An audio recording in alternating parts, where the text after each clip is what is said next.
Hi, this is Chris Sparrow from Liquid Metrics. Have you been wondering about how you might be able to use machine learning for transaction cost analysis?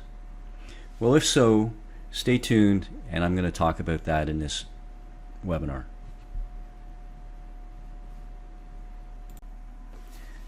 So what is machine learning?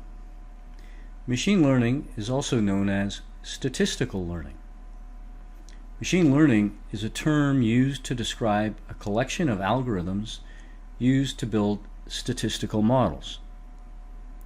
This means we want to estimate an unknown output value or answer based on the values of known input values.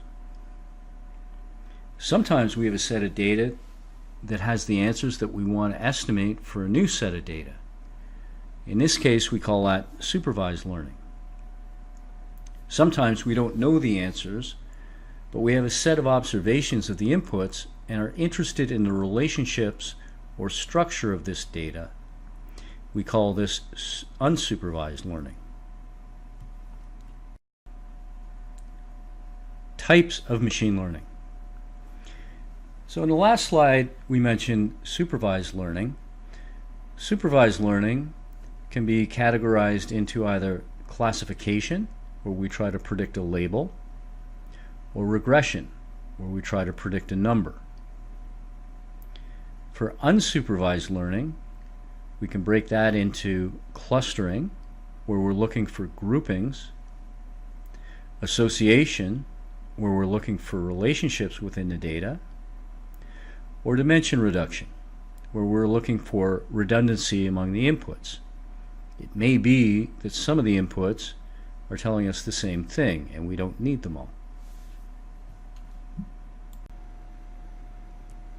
Okay, let's talk a little bit about the difference between prediction and inference. Many supervised machine learning approaches try to measure the underlying relationships between the input variables, and a machine learning model can be thought of as a function that converts the input variables into output variables. So this allows us to do two things. One, we can make predictions based on new inputs, so we can estimate things like what our market impact is going to be. The other thing we can do is we can look at how the input variables are related to each other. For example, we can start to take a look and examine how does impact vary with volatility. We could do the same thing with spread, with depth. Machine learning models can really come in two types. There are parametric models and non-parametric models. Parametric approaches in machine learning make assumptions about the underlying function that defines the relationships in the input variables. These approaches replace the training data with a set of parameters that are then applied to the assumed underlying function that was used in the training phase. That's a bit of a mouthful, but let's think back to our high school physics labs. In that scenario, what we were doing is we were taking a number of points, and we might want to do something like fit the line of best fit. Okay, so we're making assumptions that the underlying relationship is linear. It can be represented by a line, and instead of having a whole bunch of points, we can instead have two numbers. Those two numbers would be the point, the intercept, and the slope of the line. On the other hand, a non-parametric approach does not make any assumptions about the underlying function. This comes at the expense, though, of requiring more observations than with the parametric methods. So in a machine learning context, or in a TCA context, it'll be easier to use non-parametric approaches for liquid securities where we have lots of previous orders to look at, whereas for illiquid stocks, when we don't have a whole bunch of orders, we'll probably need to employ a parametric approach. The way to think about this really is with a handful of parameters, we can define a model for parametric. But for non-parametric, we're really looking at a subset of all the data points, the ones generally that are closest to our observation. All right, one thing that's very important is that we first understand the problem that we're trying to tackle and then apply the machine learning framework. Too often companies will go out, hire a bunch of data scientists to apply machine learning algorithms, go acquire some data, and then hope that some brilliant insights come from that. Instead of doing it that way, I strongly suggest what you do is define the specific problem, then look to the machine learning approaches that are best suited to solve that problem and get the proper people that can do that. So we want to apply machine learning to TCA, and it's very important that we understand the questions we want to answer before we apply the machine learning, or frankly any analysis. So what we're trying to do in TCA is understand the interaction of our client orders with the trading venue's order books. We have two main sources of data. We have market data and we have client data. Client data typically comes in the hierarchy of parent order, child orders, and individual executions. We take that information, that's what's available to us to put into the models, but when we're doing all of this, we want to make sure that we're trying to answer the specific questions that are going to help us with our business process, i.e. minimizing our trading costs. All right, let's talk about some practical issues. Machine learning has become popular mainly because of the availability of very large data sets and access to scalable computing resources like cloud computing that can process all of the data.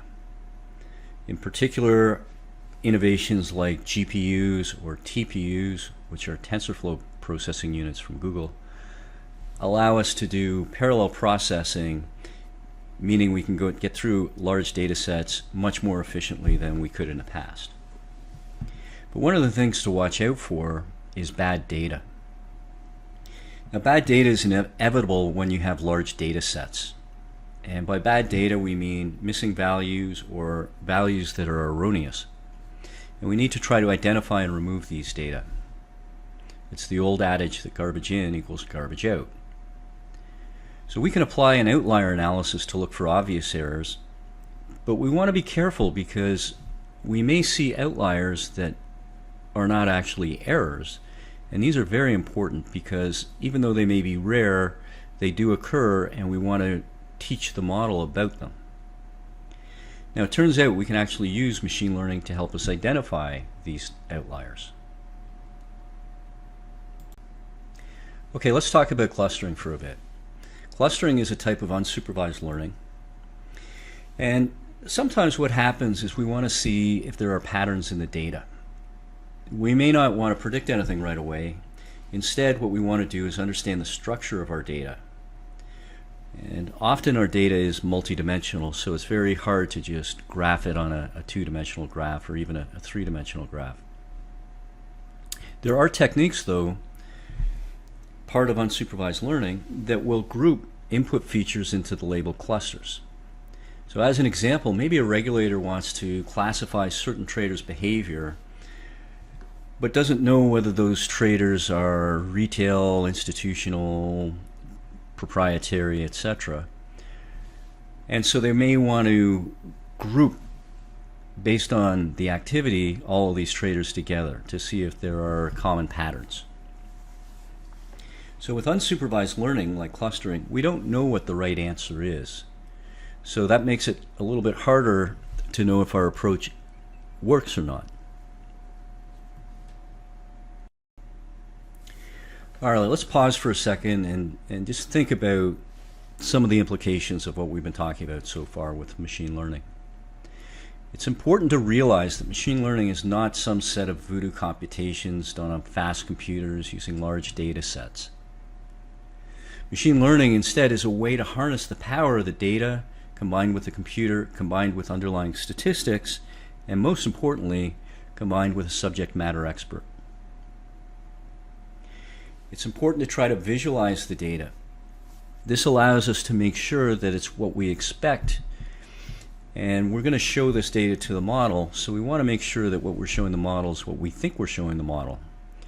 Visualizing this is very helpful and often will highlight problems at the initial stage. Now, more data is better, but no matter how much data you throw at a machine learning model, if there's no underlying relationship in reality, then no amount of data will find one. Now, what can happen is that you can overfit the data and think that you found a relationship, but you'll find that that model doesn't generalize very well. So what we're doing here with the whole approach is trying to get a better understanding of the reality by analyzing our past experience and using those experiences to predict future outcomes. The reality that we're trying to understand here, just to be clear with TCA, is how our orders interact with the various order books at the trading venues that make up the market. Now, it can be very hard when trying to do things like predicting stock prices. There's many reasons for this, mainly because the market is so dynamic, and if other people are doing what we're trying to do, then we're just going to start chasing each other. Now, this differs from more deterministic situations like maybe an assembly line where you're trying to optimize a process, where you can expect repeated patterns. In the stock market, it's stochastic, and the stock market depends on so many different things, so many macro things other than just what our order is, that it's very difficult to predict the actual price of the stock. However, we can predict other things. Let's talk now about some TCA examples. The holy grail with TCA in terms of modeling really is pre-trade market impact estimation. If we want to predict the market impact cost of an institutional order, we can use our previous results, our post-trade TCA results, and apply a supervised learning approach. So with the post-trade results, we know what the answers are. We know what the actual impact is. We can measure it. We have that available to us. So the goal here is to find the best combination of inputs that describe the outputs or the answers that we get as accurately as possible. So in a TCA context, what we do is apply supervised learning techniques to our post-trade results where we have measured the realized impact. We use the outputs to find combinations of the inputs, liquidity metrics, order attributes, and trading strategy that make the best predictions of the outputs. If we do a good job, the model is going to generalize and make good predictions for new orders that come in, so that these are orders that the model will not have seen in the training phase. So machine learning models, there are many of them, and we can tune them and combine them in different ways to get a final model where we might be doing things like taking weighted average of different algorithms. And in this case, what we're trying to do is predict a number as opposed to a category. So we're looking to estimate our market impact, and so we're dealing with a regression problem. And for pre-trade impact estimation, we're really trying to estimate two numbers, which is our expected impact and a confidence interval or a range around that impact. All right, so let's talk about algo classification for a second. We may want to classify orders based on the trading strategy. Sometimes we don't have access to the trading strategy for an executed order, but we'd like to compare performance for various strategies. Now, for example, we might be interested in looking at all liquidity-seeking algos that we send our orders to, or VWAP algos that we send our orders to. Now, when we send an order to a particular algo like a VWAP, we're assuming that we understand what that underlying trading strategy is. But we can also measure that trading strategy directly. And that can be interesting to see things like what kind of variability for a given strategy do we see, for a given algo, do we see any variance in that actual trading strategy of executions in the market? Now, we can use an unsupervised learning technique to see if there's structure and data from clients that don't provide the algo name. And we can look, do we see orders that seem to have been executed in a similar manner?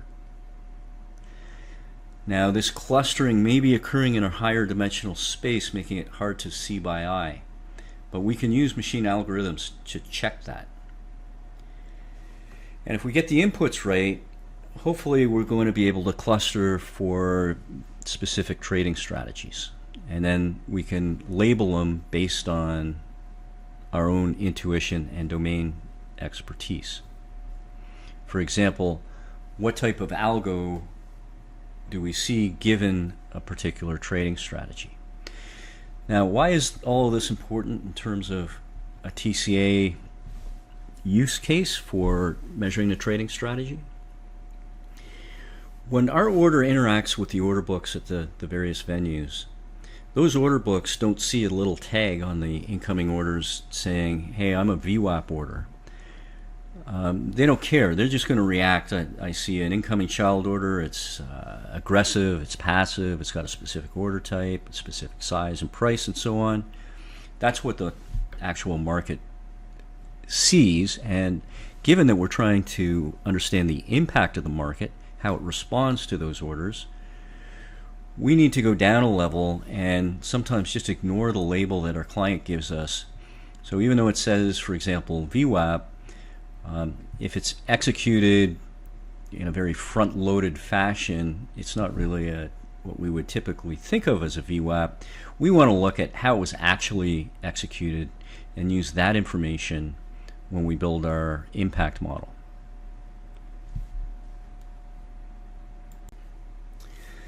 Okay, so let's just pause for a second and go through some of the TCA use cases that we've talked about.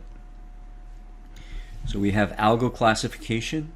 We can take either a supervised approach or an unsupervised approach. Some clients will give us labels, some clients won't. And the output here is a classification. We may want to estimate market impact. We can take a supervised approach there using our post-trade TCA results. And we're predicting a number, really two numbers in this case. And so this is a regression problem. We can look for outliers in our data. We want to do this to make sure that we've got the data cleaned up when we show it to the model. And this is a supervised approach. And we are going to look at a classification problem. Liquidity prediction. This is a supervised approach, and this is a regression.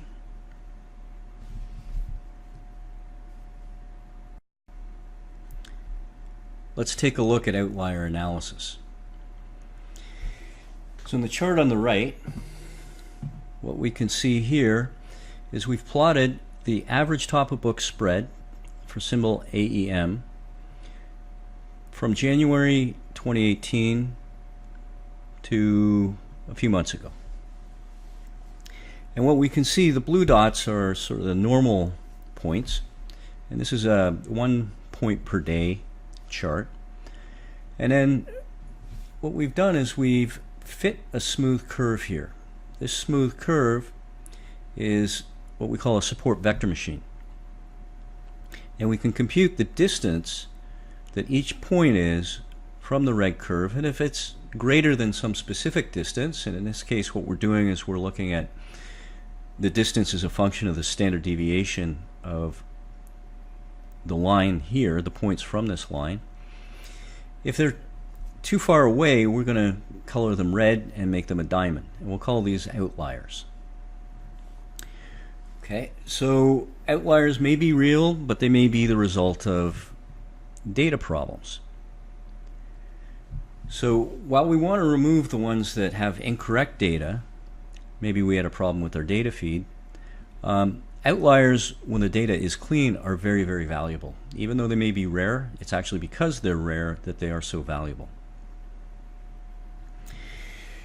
So in this case, as I was preparing these slides, I was taking a look at this, and I noticed that here we've got roughly 1 week, 5 points here. Over here we've got 4 points, but one might be on top of the other. So it looks like we've got a week of outliers here, a week of outliers here, and over here there's about 3 weeks of outliers. And it turns out, upon investigation, that the result is due to the difference between the time in London and the time in Toronto or New York. So periodically we'll switch from standard time into daylight time, or in Europe they call it British summertime. So there will be a couple weeks every year where there's only a 4-hour difference between London and New York. And we're seeing that. So in this case we had a 1-hour difference between the transition to daylight time. Here again there was a 1 week, and then more recently we had a 3-week difference. So we can go back and we can fix these data, but if we didn't and we passed this data into a machine learning model and we computed an average, our average would be overinflated due to these points because they are significantly above our typical values. Now this point here, there's a different reason for this point. So this occurs on December 31st, and what's going on here is this is New Year's Eve. And New Year's Eve, there's not a lot of liquidity in the market, and the market actually closes a bit early, so we've got to probably remove this one as not being representative for our model. Unless we're looking for a model of what happens on New Year's Eve, but then we've only got 1 point. We'd have to go back into previous years. Okay. All right, so applying machine learning to TCA. There's a lot of buzz right now regarding machine learning, which is frankly why machine learning is in the title of this talk. It's important to realize that simply running a large data set through machine learning algos will not likely lead to brilliant insights. While a computer is going to help the algos crunch the data, what we really need to do is apply our domain knowledge to get the best results. For a pre-trade impact model, we want to find the best set of inputs, where best means most informative, i.e. the predictions are close to what actually happens when we go and interact with the market. We need to test these inputs together, and we may also need to create new inputs by combining existing inputs together.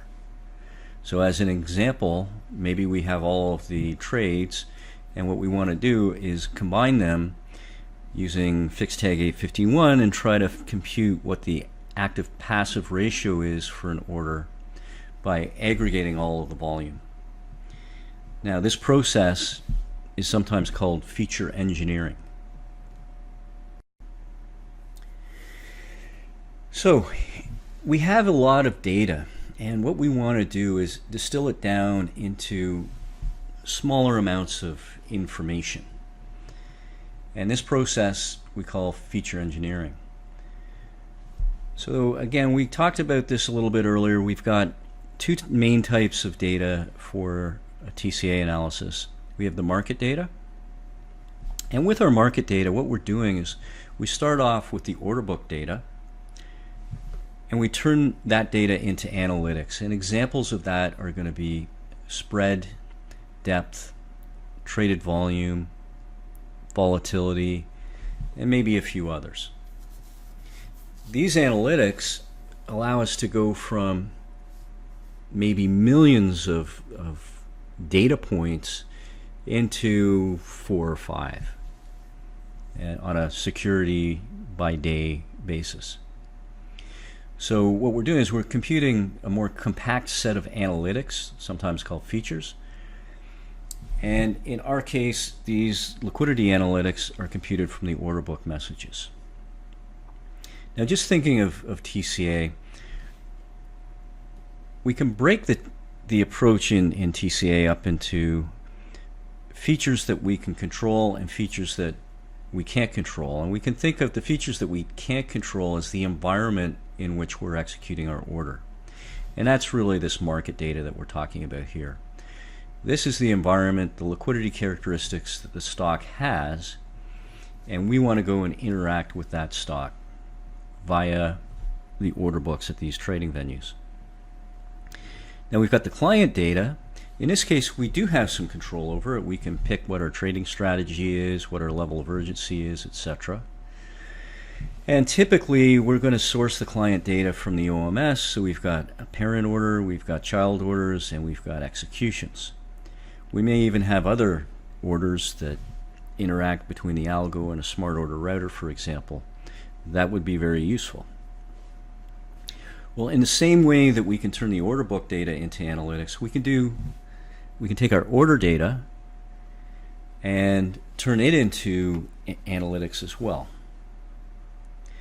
So the order data is really the most important, but we don't always get it from all clients. This is a practical issue given OMSs out there, and sometimes brokers don't even provide back the child orders that are being sent to trading venues on their behalf. We would like to get that, but we can use the fills if we have to.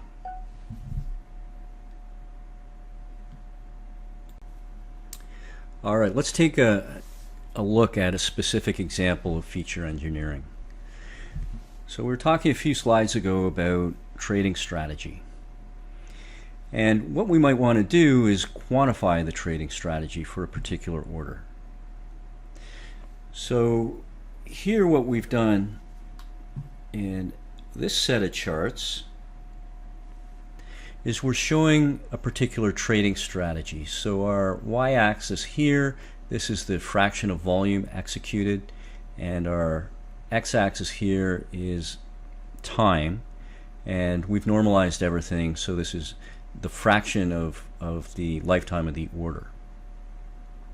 And we're interested in trying to measure the shape of the distribution, the shape of this trading distribution, and then feed that number or set of numbers into our machine learning algo.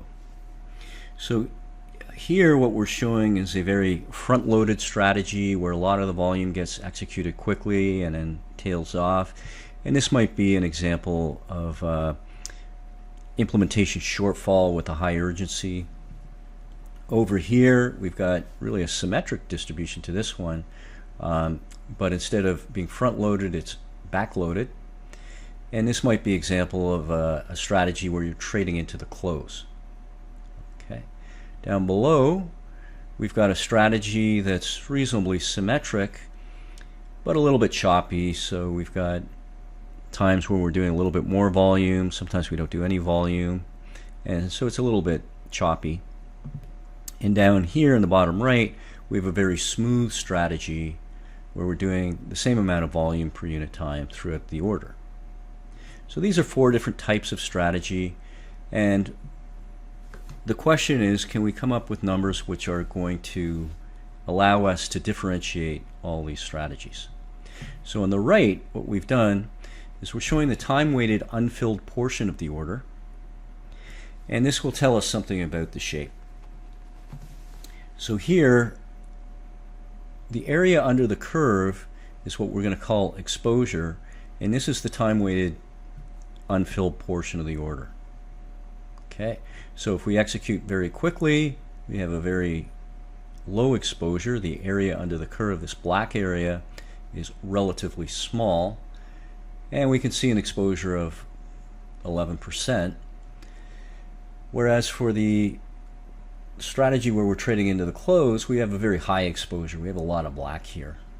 Okay, and that number is 89%. For the symmetric orders down on the second row here, we can see that both of them are about a half. Okay, so this is really measuring the symmetry. And the next thing we can do is we can look at the difference that each one of these strategies had relative to a baseline, which is our uniform strategy. And we can characterize that with a second number. where what we're doing is we're taking the difference between this curve and the blue line that we've got and measuring the standard deviation. And we can see for these two strategies we get the same number, or a very similar number, excuse me, of about 1/4. This uniform strategy, it's a little bit choppy, has about 5, almost 6% of standard deviation, whereas the uniform strategy has a standard deviation identically 0. And we can see this graphically here. There's no difference when we fit the blue line to the actual curve of unfilled portion of the order. This one's a little bit choppier. This one, there's very large differences as there are here. So now we've got a couple numbers that we can use to characterize the trading strategy. All right, let's talk about fitting a parametric model. Sometimes we may not have enough data to have confidence in a non-parametric method. So in these cases, we want to have a parametric model. Okay, think back to that example a few slides ago. We're talking about fitting a line to data.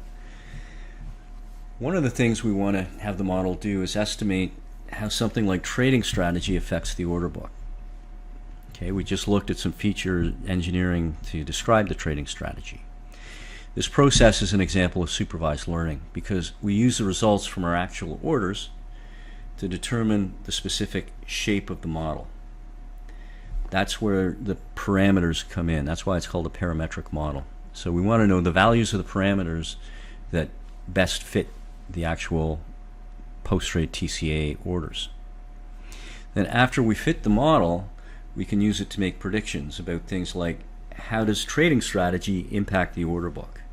Okay, that's inference. So with a parametric model, we can definitely do inference. Okay, so fitting a model, let's get a bit more specific.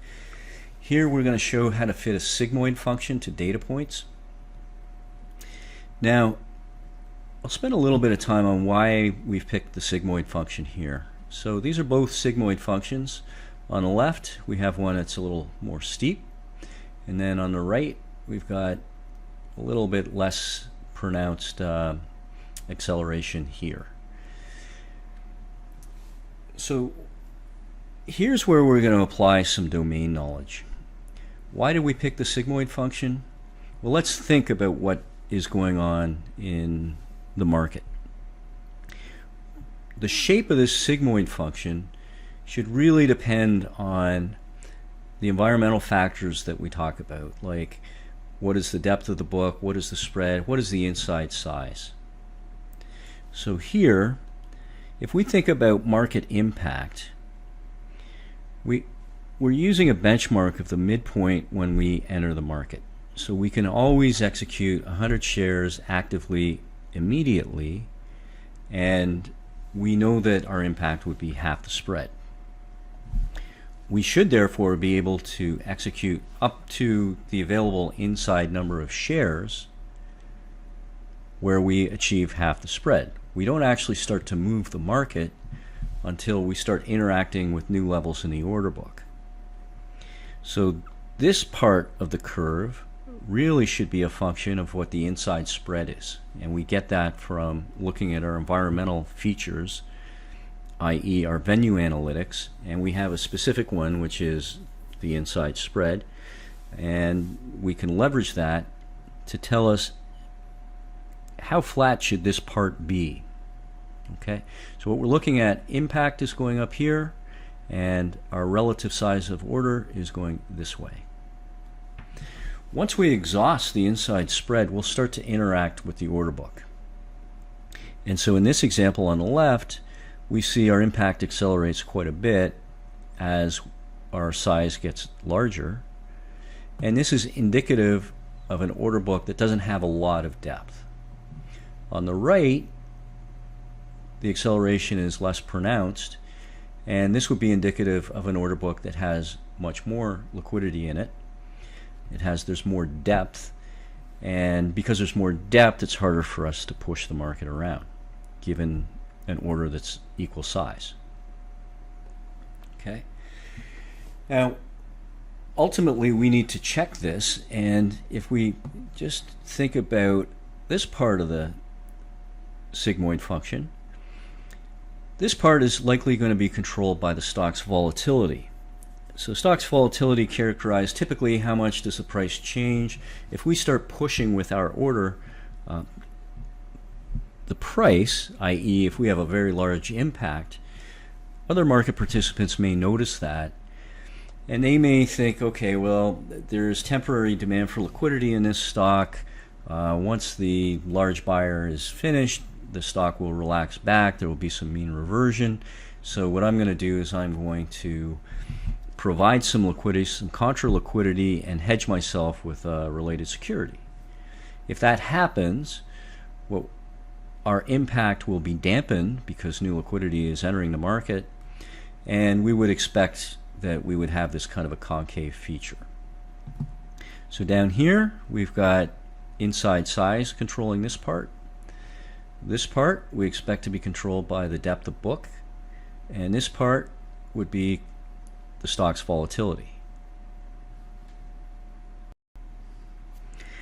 Okay, we talked about clustering before. Here is an example where we've taken a number of different features, and on purpose I'm hiding them from you. The features that we use are proprietary, and we're not going to just publish them. But here you can see some charts. There's approximately 1,000 orders here that we're taking a look at, and what we're trying to do is find sets of features that separate the data.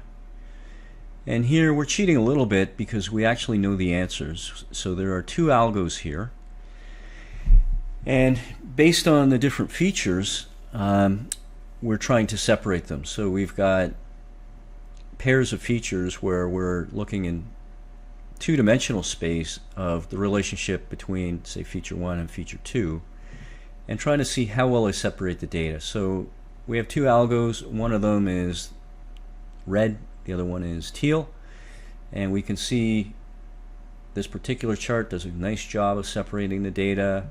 Here we've got an okay job. This is a pretty good separation of data.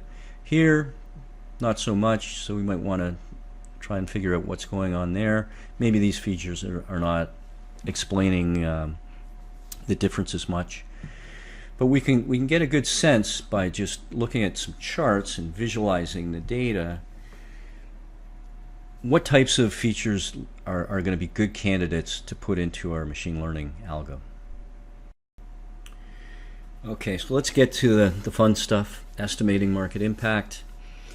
Now we have an idea of what machine learning is and how it can be used with what limitations. So let's take a look at how we're using machine learning with TCA data. So again, just to review the data sources we have the market data, which is a collection of order books and the trades that come as a result.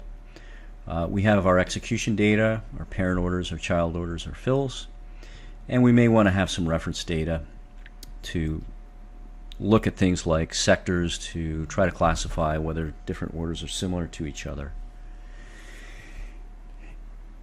And we want to remember that really what we're trying to do with all of this is understand what happens when we touch the market.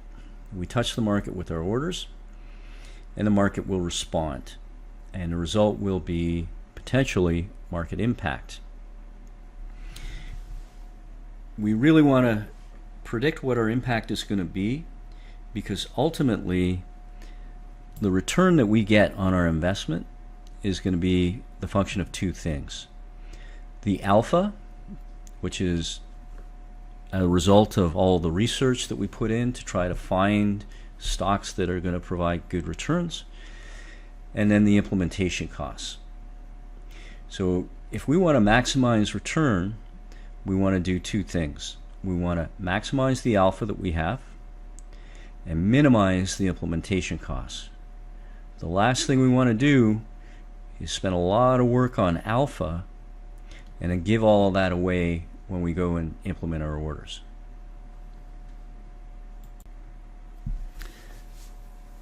All right, so a very practical issue that we have with this whole endeavor is that we need to curate our data. We have to ensure that the data is clean, outliers and missing values are handled, fields are standardized, meanings are well defined. And then we want to take the features and store the features in a structured database. We don't have to do that part, but that makes things much more convenient. We can leverage all of these cloud resources. And then we run the models utilizing these features. We see which ones have the most explanatory power. We can look at non-parametric approaches like support vector machines or k-nearest neighbors if we have enough order data. Here what we're trying to do is we're looking for similar orders, and we want to see how they behaved under similar liquidity conditions. And then we can just take an average of the closest orders and use that as our estimate. We can also look at the confidence interval, the variance around that, and use that as part of the estimate as well. Remember, we're trying to estimate both the expected impact and the confidence interval, or the range of results around that impact. If we don't have enough data, we can take a parametric approach where we fit to a model, and we have a model that jives with our intuition about how we interact with the order book. And in these cases, we may want to look across different instruments and define similarity using things like what sector, what market cap are they, etc. So we can build up enough observations to have a statistically relevant model. And if we're in between, there's no reason that we can't use a hybrid approach where we're taking some kind of weighted average between parametric models and non-parametric models. So the process here is we'll start off with a very large database which contains our order and market data.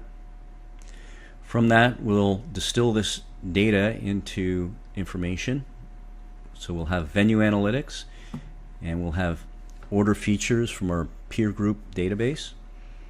Our peer group database is really a database of orders across all of our clients. And we'll feed these analytics or features into a set of machine learning algos, and we may have many of them. From that, the output is going to be some sort of a function. All right, so we want to train the data. So the way we fit the model is we'll take what we call training data and estimate the parameters, or estimate how well a non-parametric method would work. And so we'll typically start off with about 80% of the data we have on hand and use that as our training data, and take 20% of it and we'll use that as what we call test data. So we'll train the model using the training data, and we want to see how well the model will generalize, i.e., how well will a model predict results for data that it hasn't seen before. And if the test data don't fit very well, then we'll want to retune the model and iterate. And we want to keep doing that until we get a good fit for our test data. Now, once we're happy with all that, because we want to be a bit skeptical, the whole process, the model can actually indirectly see the test data through the iterative process. So we really want to pay close attention to a validation set. And that validation set could be when we actually start using the model, how well are the predictions coming out of the model. And we want to keep an eye on that, because over time, as we touched on before, the market can evolve, there can be new market structure, etc., which may change the relationships that we're trying to model. Model selection, so there's really a wide spectrum of approaches that we can take. The main concern we have is providing valuable insights to our customers. It doesn't really matter what the specific machine learning approach is. We want the approach that gives the most accurate results. And it may be instrument specific. So no two instruments really trade exactly the same way. we can look to the environmental factors, the liquidity factors that come from the order book. And we may decide to treat different instruments differently. We may decide that ETFs are handled differently than corporates, that liquid stocks are handled differently than illiquid stocks, etc. And we can try out various models and we can see which ones work the best. And we can also combine the models in different ways if that results in better predictions. So there's a whole suite of machine learning approaches that allows us to do that. Once we're happy with the model, we want to use it. And that workflow really involves, we get a new order or list of orders. So think a portfolio manager might put a new order into the OMS. We want to now take that order and compute or predict what we think the impact is going to be. So we'll take the order, we'll compute the features that are associated with that order, we'll look up the features for the environment, the liquidity features, and we'll pass all of that information into our function that we previously created, and out of that will be our prediction. Okay, so another type of learning is called deep learning. Now, deep learning uses neural networks. Neural networks are really a type of machine learning that combine several layers along with specialized processing. So I don't have time to get into deep learning with this particular video, but there's a lot of matrix math going on, and deep learning is very computationally expensive, mainly because of all these layers that they have. But now with GPUs available and new approaches such as what's called convolutional neural networks and reinforcement learning, there's been a lot of progress made, especially in the areas of image processing and also with strategy games like Go. These approaches may well lead to useful approaches in TCA as well as many other areas, and this is something that we're currently researching at LiquidMetrics. So I'm just going to conclude at this point. To review, machine learning is an approach that can be applied to several TCA use cases. There are many practical issues related to things like curation of the data, availability of specific data points. Now this can be kind of boring, but it's definitely necessary. We need clean data to pass into our models. When we create the models, as we do in machine learning, we can only approximate reality. We have to understand the limitations of the model. Machine learning does, however, allow us to leverage past experiences, i.e. the executed orders in a TCA context. So this is our post-trade orders. We can use that information to predict future outcomes. However, we must be careful about how much confidence we put into our predictions. And we have to spend time coming up with things like confidence intervals.